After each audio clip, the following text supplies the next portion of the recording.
1. இச்சகமான பேச்சு, ஃபிளாட்டரிங். முகப்புகழ்ச்சி பேசுவது மனிதனை ஏமாற்றும். இதன் மூலமாக உண்மையை மறைக்கிறோம். 2.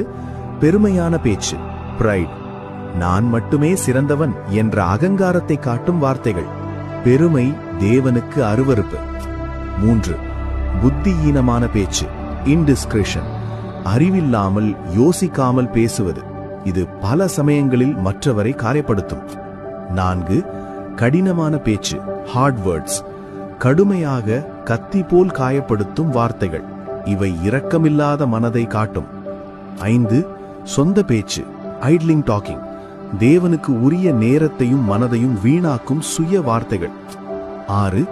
வீண் பேச்சு, யூஸ்லெஸ் வேர்ட்ஸ், காசிப். பயனற்ற அடிக்கடி தேவையில்லாத பேச்சு. சில சமயம் அது பழிச்சொல்லாகவும் மாறும்.